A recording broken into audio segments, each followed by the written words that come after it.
today is the LM4 build that I've been working on. Basically what I'm going to do today is go over what I've done to it and some thoughts on what I think on some things. And what we're going to do is start basically from the back, work our way forward. I'll let you know some of the mods and upgrades and the internals and stuff like that I've done to it. But basically the LM4 that I've gotten, probably 2 weeks ago, has completely changed into this. Basically what we're going to do is start from the back here. This here is the Mako GLR 16-S style stock. I really liked the stock because it was something different.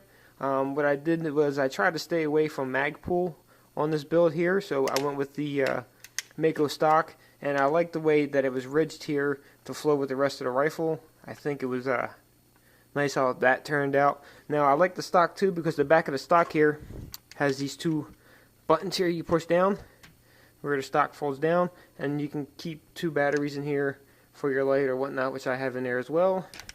Now the stock comes universal. It has a style system on the inside where you can either put it on a commercial stock or a mil-spec stock, which is nice. So either or, no matter how you order it, it'll always fit, so they say. But this one here just fit right on with no mods. So basically working forward from there, we have the Mako rubberized FAB defense grip here, which I must say is really nice as well. I like how it feels in the hand. It is rubberized, so it does grip really well. As you can see, has a storage compartment underneath for batteries, any extras, whatnot. Moving on from there, we have the, of course, Punisher Magpul style. It's not Magpul itself. I get this from a third party. It's a Punisher Magpul style trigger guard. Alright, of course we have the chrome Punisher symbol on there. Always my liking. Now for the rail here, I went with a 9-inch Daniel Defense rail. Basically it's an AG rail, so it'll just thread right onto the barrel, to the upper, I'm sorry. But the problem with it is if you want to get a gas block on here, the AEG rails aren't fitted for the gas rods. So you have to take a hell of a lot of material out of the top here, and in order to get the gas rod in, which I've done, which I'll show you here in a minute, because I got the gas block here in the front. So, but moving down, what we have here is the Tapco vert stubby grip, which I enjoy very well because it has my pressure switch for my flashlight, which we'll move to next. It's not too small, but not too big. I don't like the real big, long vert grips. To me, I like them fat and stubby like this, no pun intended. So, but basically, that's the vert grip I went with. Now the flashlight here, I've been getting a lot of questions about the flashlight. The flashlight is a PowerTac E5. Now the flashlight here is rated for 700 lumens, which is, it's insanely bright. Anybody who I've played with has seen the light. It's crazy bright, but it also has an adjustment here on the top. You just hit the switch and it dims the light to what they call a what's that?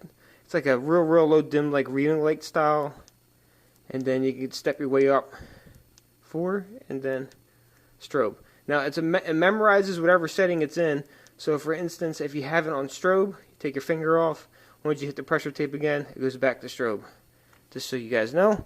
Now the flashlight, I must say it's hella bright. It competes with my 850 lumen Surefire for a fact. I feel that the Surefire though is brighter and a more consistent beam. This here is is brighter over a wider area, just so you guys know. Now it costs $100 for the light, but for $100 you get the pressure switch, you get the light, and you get the mount with the light. So all that for $100, you can't beat it. I actually picked it up off of eBay. Now moving on down, what we have here, I have a flash hider that I have gotten from Evike. Now the flash hider is a POF style flash hider steel. Now why I ordered this one was because it merges here. See how it has the ridges in it and everything? Well, I felt it went well with the rest of the style of the gun, especially with the stock. It kind of flows, and I just like the way it looked. Now, flip this baby over.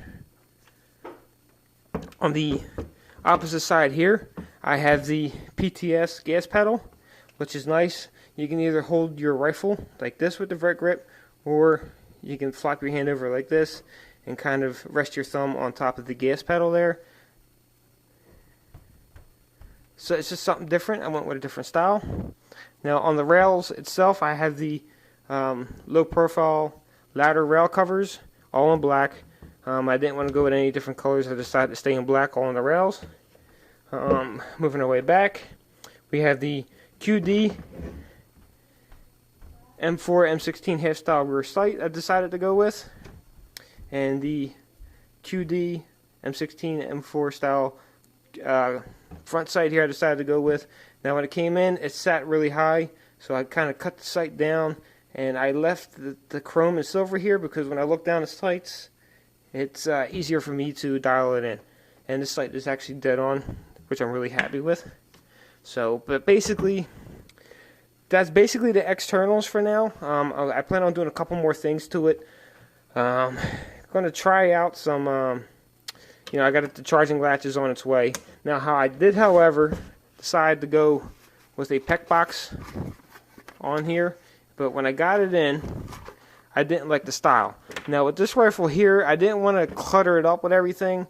I wanted to go for like a low profile, streamlined type look where it looks smooth but yet sexy, which is basically where I think it's at right now.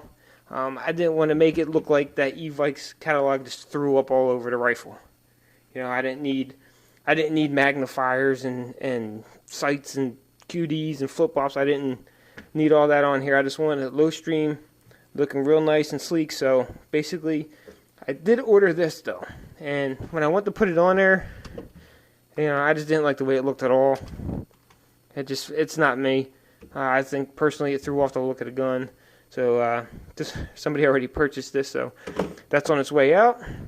Now basically what I'm going to do now is break down the gun here, and I'll show you some of the internal upgrades that I did.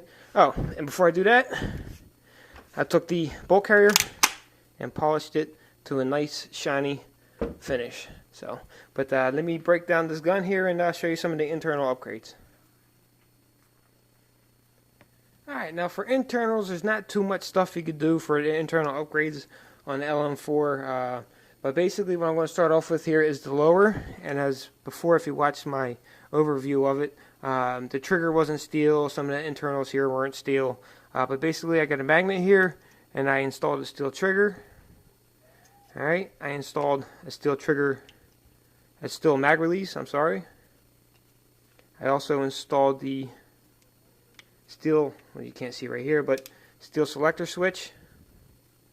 And the firing pin here is also steel now, which I want to make something obvious here. Now when you buy or purchase these KSC steel firing pins, they fit right in, but what people don't tell you is you need to get out your micrometer, which I have a fancy one right here, it's all digital and everything, but the KSC one is larger than the stock KWA one is. And what you're going to have to do is kind of grind down the tip here, because if not, it'll hit your mag as soon as you put your magazine in, and it'll expel all your gas and stuff, and it just won't work right. So you're going to have to do a little modification there on the tip to get the product working like it should. So basically just keep that in mind. For the internals here, slide all this out. Right, you can't tell, but it has an RA-Tech 6.01 type bore inner barrel, and it has a Gaurder bucking in there right now, which is getting ready to be swapped out for a maple leaf bucking. One other internal mod I've already done too is thanks to Booby M4H over there. He took care of my bolt catch release here. So basically now, which I'll show you when I put the rifle back together, it doesn't. Now you can release the bolt carrier by pulling back when it's empty. Another modification I did, I messed with the spring. It has an RA-Tech winter spring in there right now that's twisted this way. You don't get that winding sound when you shoot the rifle. Another modification I would like to do or purchase is the bolt stop. The buffer lock there. I like to get the steel one. I don't have that yet, but in due time. But basically, let me get this back together, and I'll show you what the bolt catch mod does and how it sounds with the spring not, springing around in there.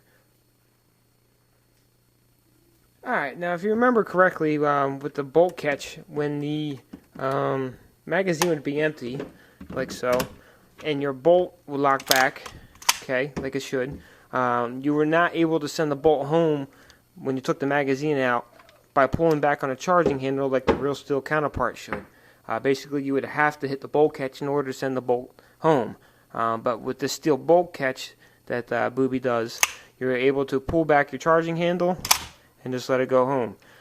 Basically, it's a lot better, I feel. Not only that, it makes your bolt catch rise up higher than it would normally, which prolongs the life of the bolt catch. And basically, it makes it look more realistic too. I prefer not to hit the bolt catch release. I actually like pulling back on a charging handle. It's just the way I am. So basically, if you go and check that out over there on Booby's channel, he has a video on how to do it and stuff.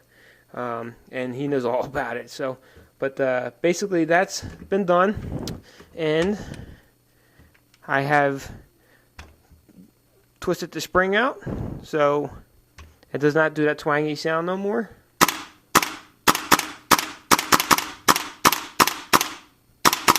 Like so. Sounds better now without that ring, ring, ring from the spring, which has clearly upset me from when I made the first video.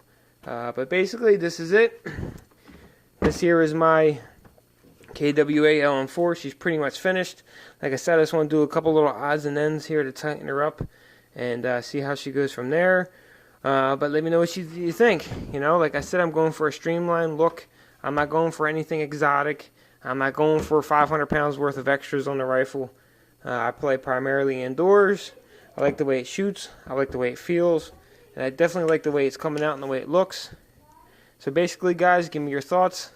Let me know if I should add anything, take anything, or just leave it the way it is, because to my eyes, it's sexy as hell right now.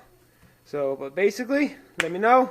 Hope you guys enjoyed the video. And as always, stay true and murder.